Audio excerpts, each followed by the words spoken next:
Bismillahirrahmanirrahim. Assalamualaikum warahmatullahi wabarakatuh.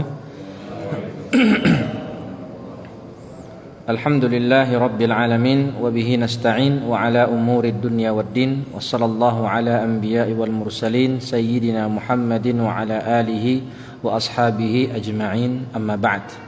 Fa as'alullaha ta'ala an yamunna alaina bi'ilmin nafi' wal 'amalis salih wa an yufaqihana fid din wa an yaftaha lana futuhal 'arifin wa an yarzuqna al-ikhlasa fil aqwali wal a'mal, Allahumma amin. Kaum muslimin dan muslimat dan para santri PPTQ Al-Mu'minun yang Allah muliakan, alhamdulillah pada malam hari ini kita bisa kembali berjumpa untuk melanjutkan kajian kita membahas kitab Nailur Raja Syarah Safinatun Najah. Salawat dan salam senantiasa tercurahkan buat Nabi kita Muhammad sallallahu alaihi wasallam serta keluarga beliau, sahabat dan orang-orang yang mengikuti sunnah beliau hingga akhir zaman. Amin amin ya rabbal alamin. Baik, Bapak-bapak, adik-adik sekalian dan ibu-ibu sekalian yang Allah muliakan, kita insyaallah malam ini akan menyelesaikan pembahasan bab tayamum, yang mana pada pertemuan terakhir bulan April ya. Berarti Maret saja. Maret ya. Nah, bulan Maret itu kita membahas baru rukun tayamum yang nomor 3. Jadi rukun tayamum pertama adalah memindahkan tanah, naqlut turab, kemudian niat, dan yang ketiga mengusap wajah. Baik, kita lanjutkan pembahasan di rukun tayamum yang keempat. Dan insyaallah kita agak cepat sedikit untuk menyelesaikan seluruh bab tayamum pada malam hari ini insyaallah.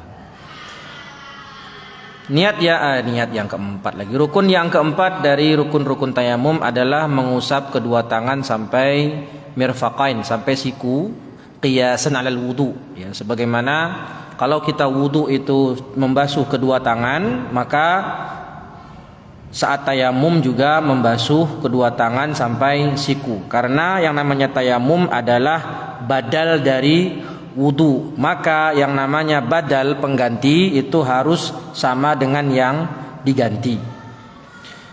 An-rabi'a min furudit tayammum mashul yadaini ma'al mirfaqain, mengusap tangan sampai kedua siku.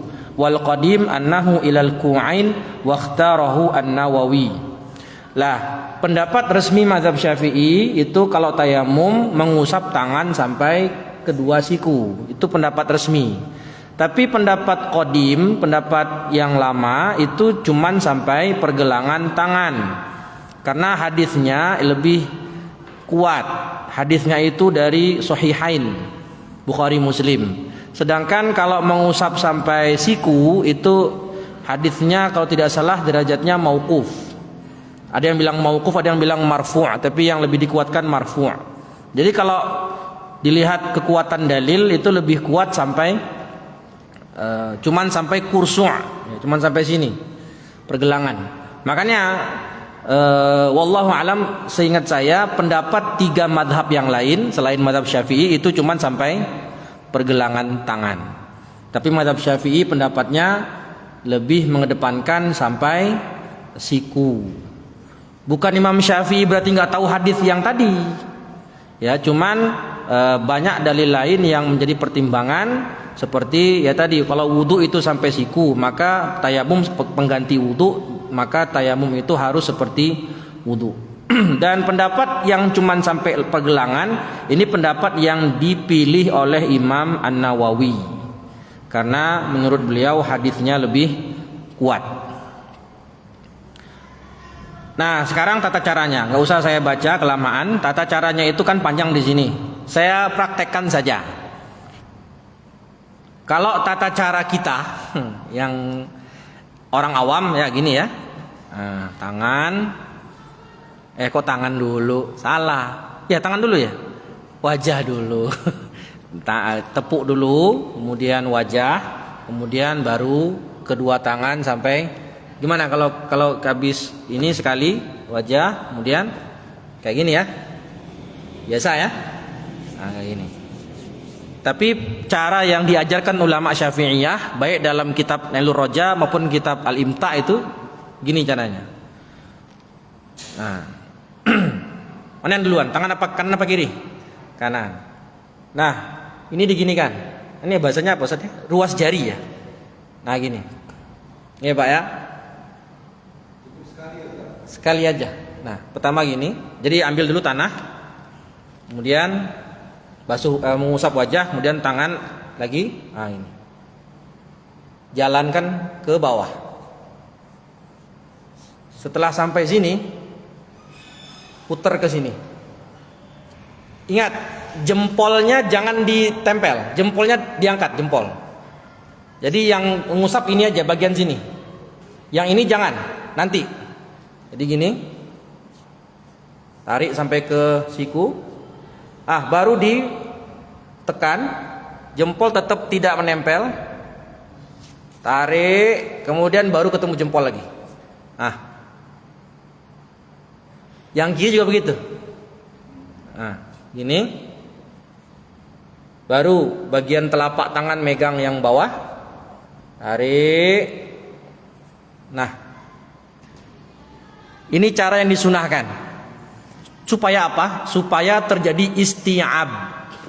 Isti'ab itu semua bagian anggota wudhu atau anggota tayamum itu terusap dengan sempurna. Yang penting itu cara yang diajarkan ulama. Ya, kalau kita punya cara sendiri tidak masalah. Ya, ambil terus gini kan. Nah, ini. Tidak masalah. Ya, yang penting tanahnya itu debunya terusap semua.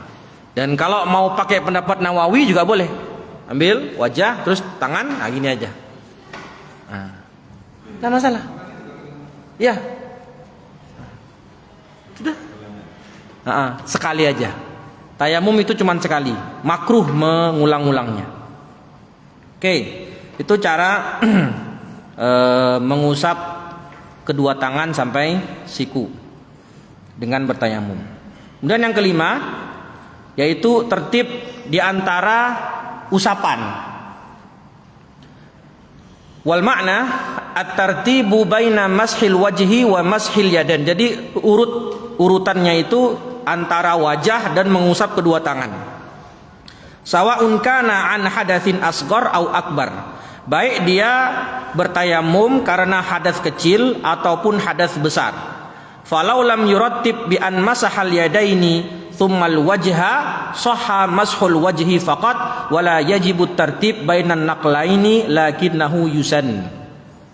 Kalau ada orang tayamum yang diusap pertama adalah kedua tangan baru wajah. Yang sah yang mana? Wajah. Berarti yang sah, karena yang sah cuman wajah, maka ketika dia tayamum lagi ya cukup kedua tangannya. Karena wajah itu sudah sah meskipun dia ditaruh belakangan.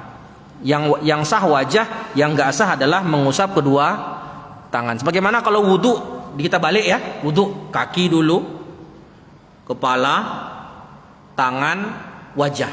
Mana yang sah? Wajah saja. Karena yang sah wajah saja, berarti gimana kita wudunya lagi? Apakah ulang wajah lagi dibasuh? Enggak, langsung lanjut ke tangan, kepala, dan kaki. Nah, yang urut itu adalah mengusapnya, bukan nepuknya. Nah, kalau saya nepuk begini boleh nggak?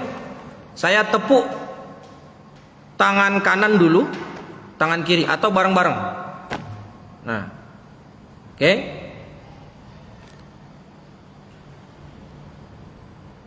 Satu pakai tangan kanan untuk mengusap wajah,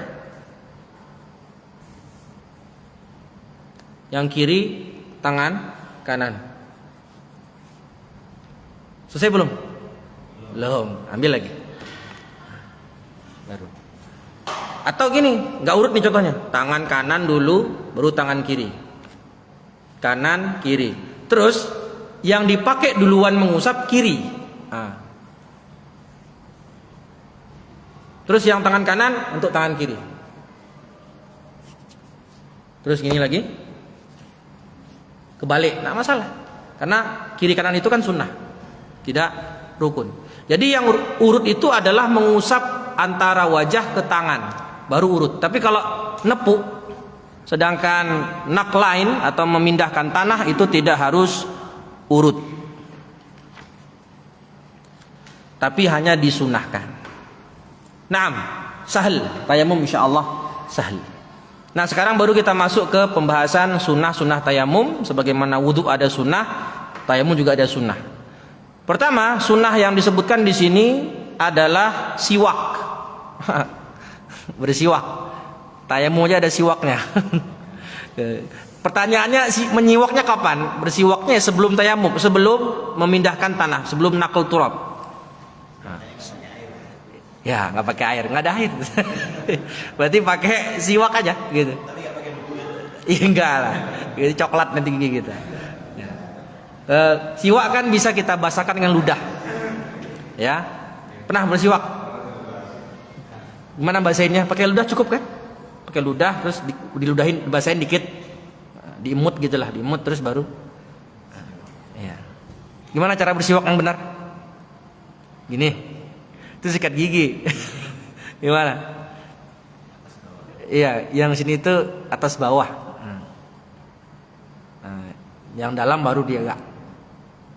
Lidah juga disiwak juga lidah. Ah, bersiwak dulu. Kapan bersiwak? Sebelum memukulkan tangan ke tanah atau ke debu. Kemudian baca bismillah. Sama, bismillahirrahmanirrahim. Mendahulukan yang kanan daripada yang kiri. Ini saat mengusap kedua tangan. Kalau wajah nggak ada kiri kanan, nggak ada. Wajah adalah satu anggota tubuh, ya sekaligus. Tidak ada disunahkan mengusap bagian kanan wajah dulu baru kiri. Kemudian mualah, ya itu berkesinambungan. Ada yang bertanya misalnya gini, Ustaz, dalam wudu kan berkesinambungan itu, mualah itu adalah kita berwudu dari anggota wudu yang satu ke anggota wudu yang lain. Apa itu mualah?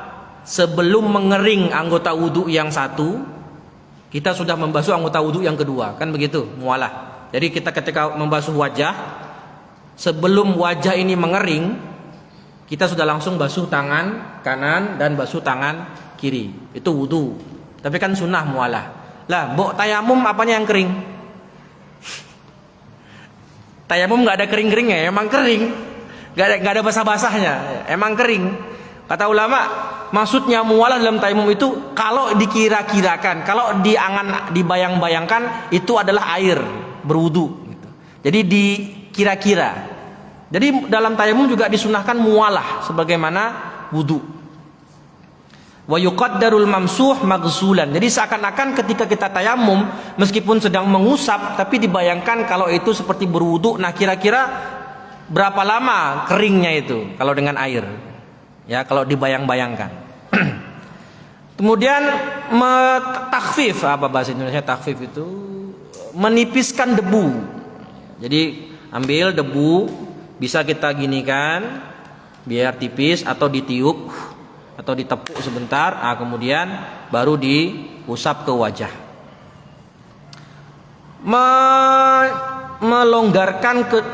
Melonggarkan jari-jari ketika menepuk. Nah, jadi jarinya agak dibuka, dilebarkan jarinya, kemudian baru menepuk untuk mengambil debu atau tanah.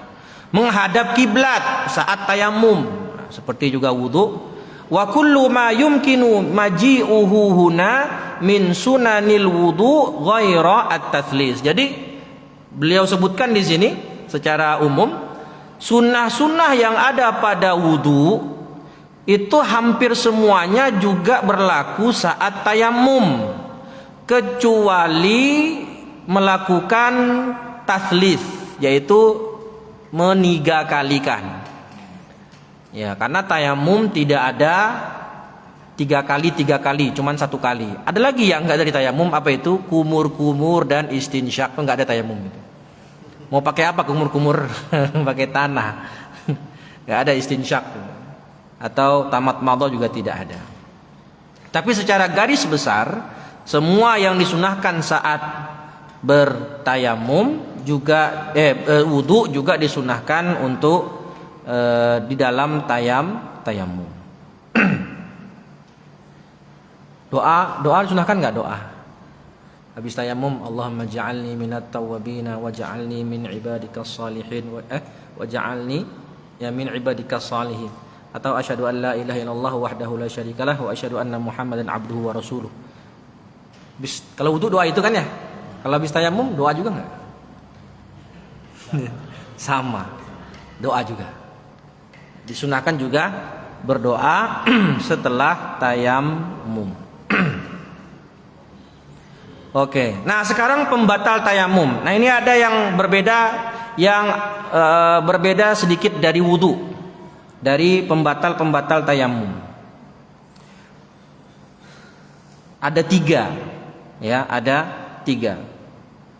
Abbara bil mubtilat dunan nawaqid taba'an lil ashab fa innahum abbaru biha. Jadi di sini ada faedah lughah di sini. Kalau dalam menyebut pembatal wudu itu ulama menyebutnya nawaqidul wudu. Tapi kalau dalam menyebut pembatal tayamum ulama menyebutnya mubtilat al tayammum. Tapi secara makna artinya juga sama.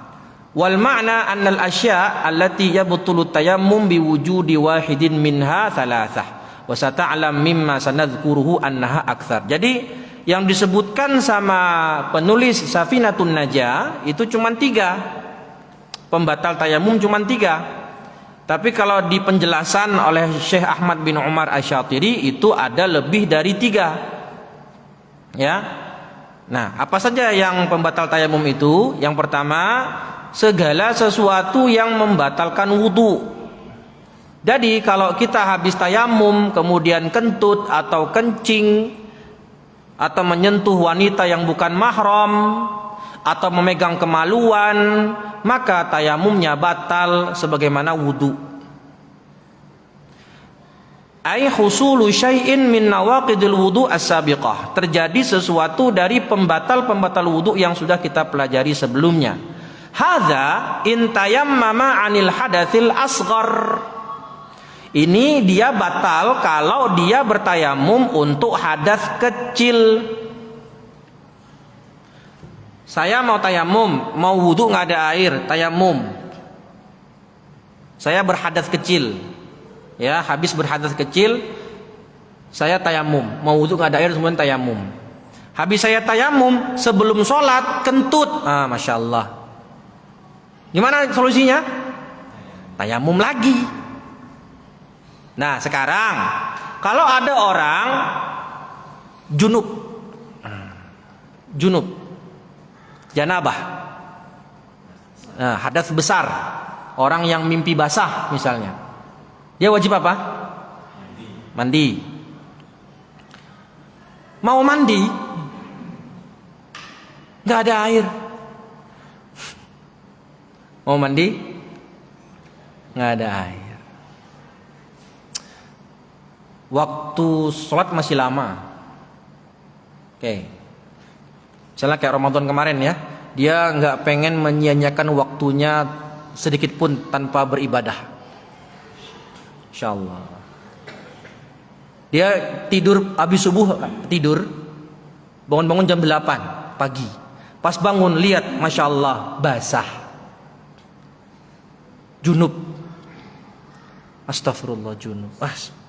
Cari air nggak ketemu. Aduh, nggak ketemu air. Padahal dia pengen baca Quran. Orang junub boleh baca Quran nggak? Nggak boleh. Kalau berhadas boleh baca Quran. Orang junub nggak boleh baca Quran. Terus dia tayamum untuk diperbolehkan baca Quran. Niat istibahah qiraatil Quran. Tayamum dia. Ya, tayamum. Setelah tayamum, supaya bisa baca Quran, sebelum baca Quran, kentut. Paham enggak? Tak ulangi. Ada orang mandi basah, ada orang mimpi basah, junub enggak? Orang junub enggak boleh baca Quran. Tidak hanya memegang saja, bahkan membaca pun enggak boleh orang junub. Nah, dia pengen baca Quran. Lalu dia tayamum untuk niat membaca Quran. Boleh baca Quran. Nah, setelah dia tayamum, saat akan mengambil Quran kentut. Khalas.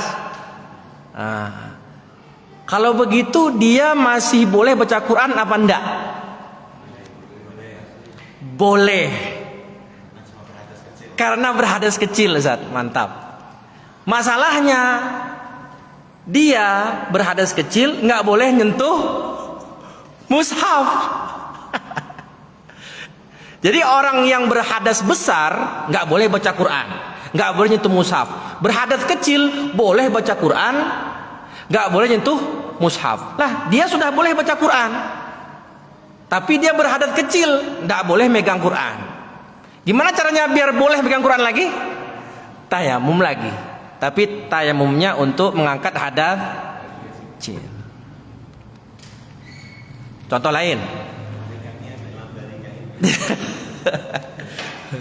Kalau menyentuh mushaf tidak sama dengan menyentuh ajnabi. Kalau ajnabi kan bisa pakai penghalang. Lah, sekarang contoh kedua. Ada orang bangun-bangun jam setengah 12. Junub. Oh, mau Jumatan. Harus mandi. Udah mau khotib lagi. Setengah 12, astagfirullah ya. Jangan setengah 12 lah. Setengah 12 itu kemepetan. Ya jam 11 lebih 15 baru bangun. Ya Allah, junub. Saya jadwal khutbah ini. Di Boyolali lagi. Jadwal khutbah ini di Masjid Troso. Waduh. Mau mandi, Allahu Akbar. Maafi mak. Nggak ada air. Nggak ada air. Wah, sepiye ya? Mau mimpin sholat Jumat, junub, mau mandi, nggak ada air. Gimana solusinya? Tayamum. Wis tayamum di rumah. Naik motor, bismillah. Nyampe Troso, baru turun motor, kentut. Baru turun motor, kentut, Pak. Masih boleh sholat? Gak boleh. Cukup dia tayamum lagi untuk mengangkat hadas kecil. Makanya fa in tayammama 'anil akbar. Nah, kalau dia tayamum untuk mengangkat hadas besar, tidak mengangkat hadas untuk hadas besar, lam yabtul tayammumuhu bihusuli syai'in minha binisbati ilaihi. Maka tayamumnya tadi ya itu tidak batal gara-gara terjadi hadas kecil. Wa yabtulu binisbati ilal asghar, tapi batalnya kalau gara-gara hadas kecil, kalau dia tayamum untuk hadas kecil. Fayahrumu ala ma yahrumu bil hadatsil asghar faqat. Maka haram baginya apa saja yang diharamkan gara-gara hadas kecil saja. Naam.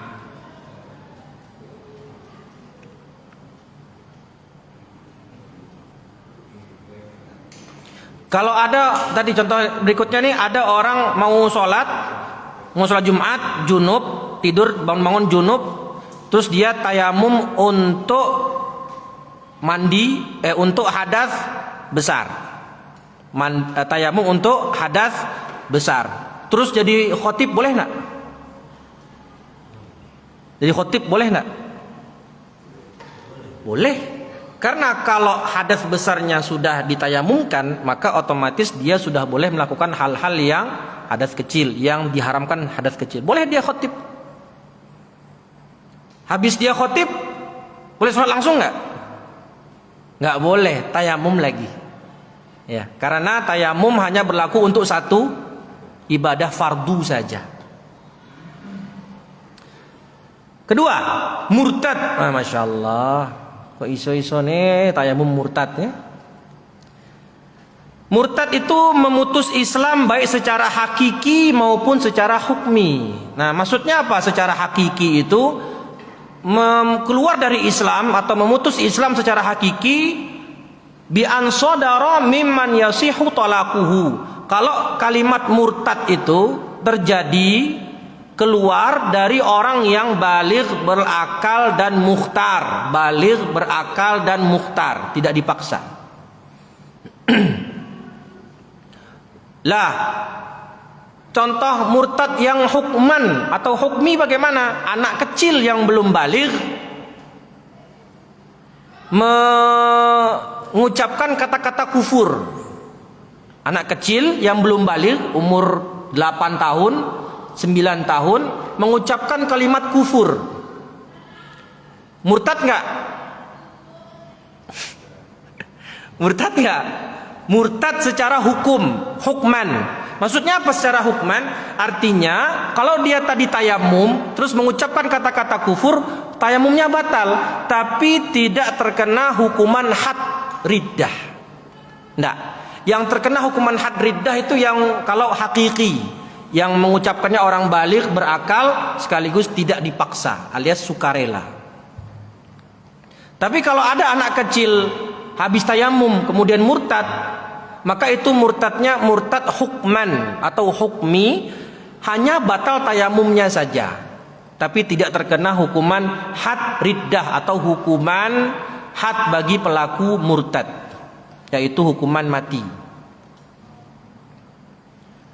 Wa inna ma lam tabtul al-wudu li'anna tayammum taharatun dha'ifah li'annaha lil istibahah wa hiya mumtani'atun ma'ar riddah la kadzalika huwa.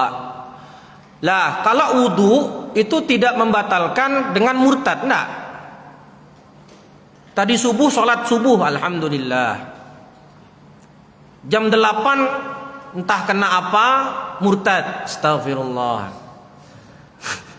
Ada Pak orang tuh Pak, saya pernah baca di berita, artis murtad gara-gara melihat pohon Natal Pak. Ada. Iya. Jadi gara-gara melihat pohon Natal dia murtad, keluar dari Islam. Ada. Iya, dia cerita asal muasalnya kenapa kok berpindah agama. Katanya saya waktu itu nggak sengaja melihat pohon Natal, kemudian apa gitu, terjadi apa gitu. Jadi awalnya gara-gara melihat pohon Natal itu, terus dia murtad. Masya Allah, gampang banget ya.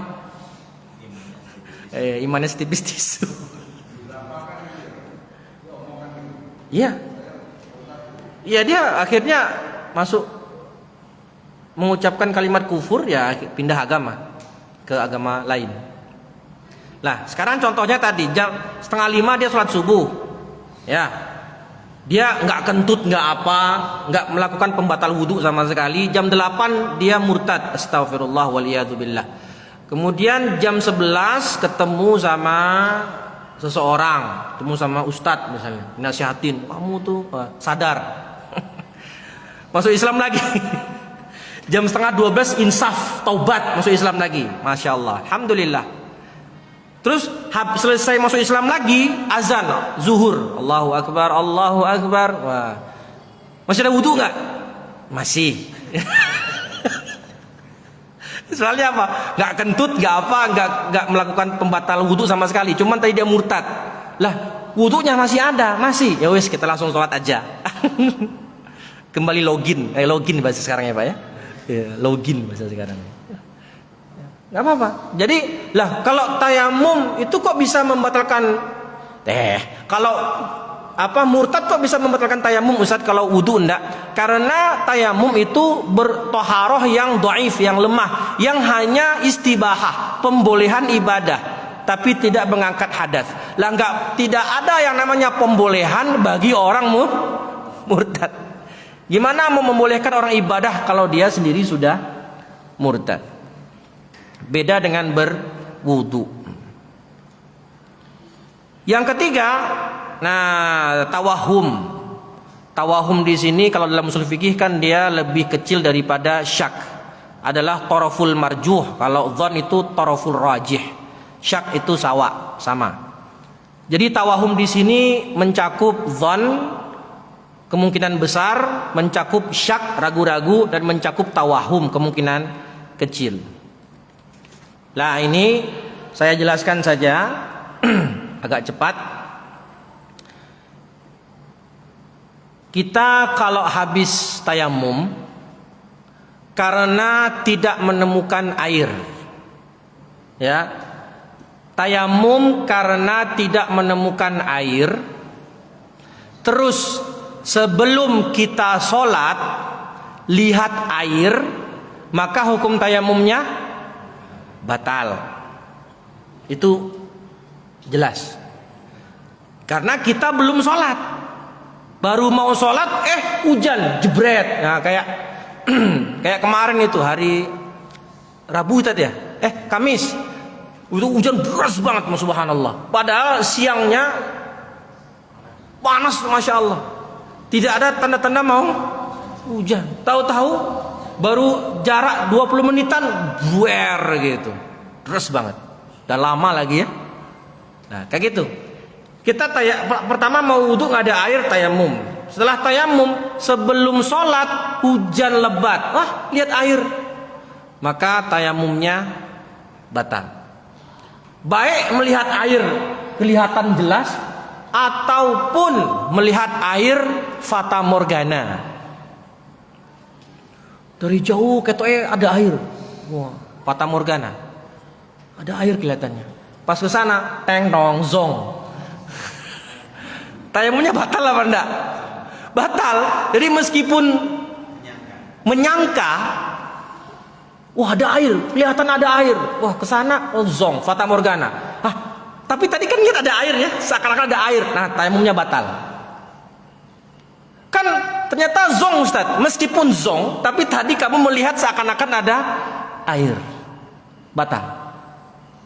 Atau habis tayamum terus jalan, kok kayak bunyi air ya? Ya, terdengar suara bunyi air. Oh, ada suara air. Itu yakin atau belum yakin?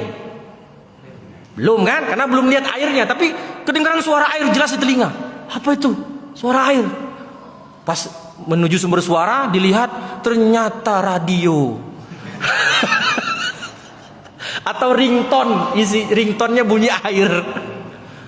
Tayamumnya batal apa enggak? Batal. Karena tadi mengira ada air. Lah sekarang yang menjadi khilaf atau ada rincian di situ, kalau sudah sholat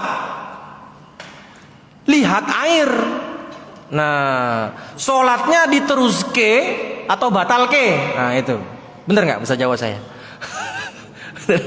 Diteruskan saja sholatnya atau batalkan karena lihat air?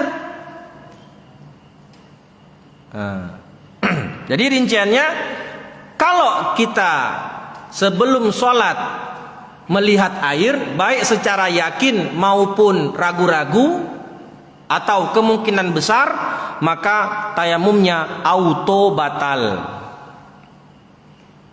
Lah, kalau sedang sholat mendengar suara air, mendengar suara air, jadi tidak yakin ada air, cuman kemungkinan besar, tidak melihat langsung ada air. Sedang sholat, ya, terus kok ketoknya ada suara air, lagi sholat ini. Nah, pertanyaannya, sholatnya teruskan apa batalkan? Teruskan. Tayamumnya tidak batal. Kenapa? Karena tadi belum sampai yakin. Jadi baru 50-50. Lagi sholat, terdengar suara air. Suara air doang, tapi airnya mana nggak kelihatan. Oh, ini suara air dari mana nih? Batin kan? Dalam nggak mungkin ngomong dong, dalam hati. Ini suara air dari mana? Berarti dia ini masih 50-50. Ada air apa enggak? Saat itu kita sudah sholat. Apakah sholatnya sah? Tayamumnya batal? Enggak batal. Teruskan sholat. Lah beda kalau sudah yakin di depan mata kelihatan air, jelas kayak turun hujan. Wah, itu sudah 100% ada air pasti. Baik. Nah, kalau ketika sudah tayamum kemudian sebelum sholat ada air, lihat ada air, jelas batal. Tawahum saja batal, apalagi kalau yakin. Lah yang menjadi rincian di sini, kalau lagi sholat turun hujan deras dan kita yakin itu air, nggak mungkin dong batu, air mesti. Ya, air. Lah sholat kita batal apa tidak? Ulama merinci.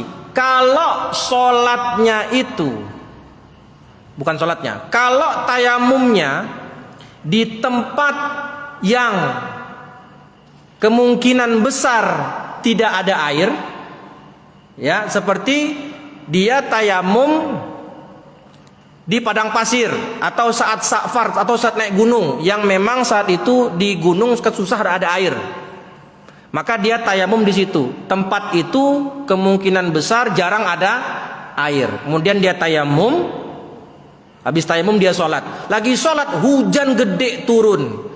Kata ulama saat itu dia tidak perlu membatalkan sholatnya, tayamumnya tetap sah, dia boleh melanjutkan sholat sampai selesai. Tapi yang afdol tentu dibatalkan, ambil air wudhu, sholat. Afdolnya begitu, tapi tidak batal tayamumnya. Lah, kalau dia tayamumnya di tempat yang biasanya ada air, yang mana kalau dia tayamum di situ, dia harus mengqadha sholat nanti.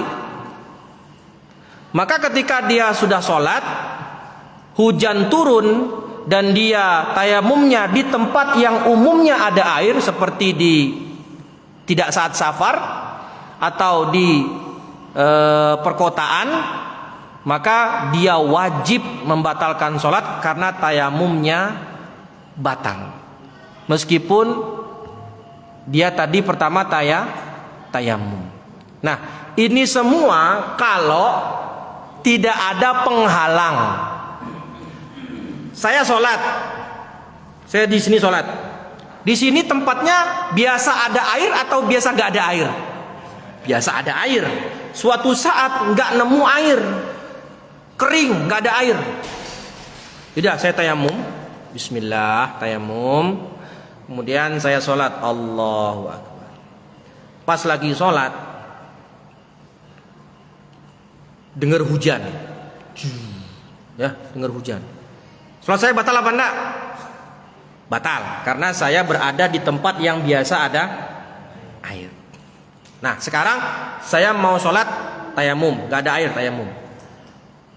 Habis tayamum, lihat ada air di situ, air beneran di situ, bukan fata morgana. Yakin wala gokin, itu hakul yakin, itu air itu. Wah, ada air. Masalahnya di sono ada buaya.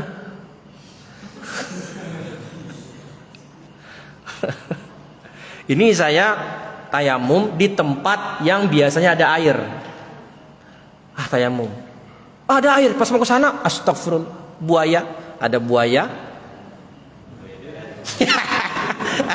Ada buaya darat. Ada buaya, pokoknya ada makhluk buas. Kalau ke sana bahaya. Atau di sana ada begal misalnya, atau orang yang bisa membahayakan nyawa kita lah. Nah, ini nggak aman ini.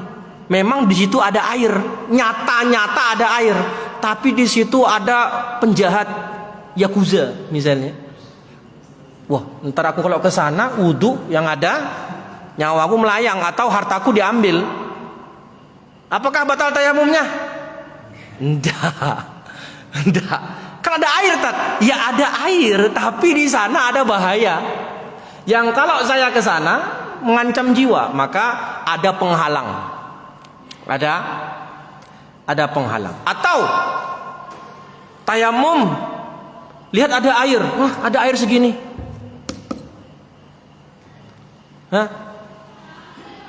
Air gratis, sisa satu. Wah, gratis. Tapi haus. Haus banget, ya Allah, kering. Kalau saya pakai buat tayamum, saya pakai buat wudhu, habis. Haus banget. Ini udah nggak ada air, ini air tinggal segini, saya harus minum. Batal tayamumnya? Enggak, ya bismillah, minum, lanjut sholatnya, enggak batal. Jadi kalau ada penghalang kayak tadi, maka tayamumnya tidak batal. Tapi kalau tidak ada penghalang, kalau dia menemukan air sebelum sholat, tayamumnya batal secara mutlak. Tapi kalau dia sudah sholat, menemukan air, yakin menemukan air, maka dirinci. Kalau dia tayamumnya pada tempat yang biasanya ada air, maka dia wajib membatalkan sholatnya karena tayamumnya batal. Tapi kalau dia sholat di tempat atau tayamum di tempat yang jarang ada air, lalu melihat air saat sholat, maka boleh dia teruskan sholatnya, atau lebih afdol dia batalkan sholat dan dia ulangi sholat dengan wudu. Wallahu alam bissawab. Insyaallah berikutnya kita masuk ke pembahasan babun najasat wa izalatuha, bab-bab najis insyaallah. Baik, cukup sekian, semoga bermanfaat. Jika ada salah kata mohon dimaafkan. Kita tutup dengan bacaan hamdalah dan doa kafaratul majlis. Alhamdulillahirabbil alamin. Subhanakallahumma wa bihamdika asyhadu an la ilaha illa anta astaghfiruka wa atubu ilaih. Wassalamualaikum warahmatullahi wabarakatuh.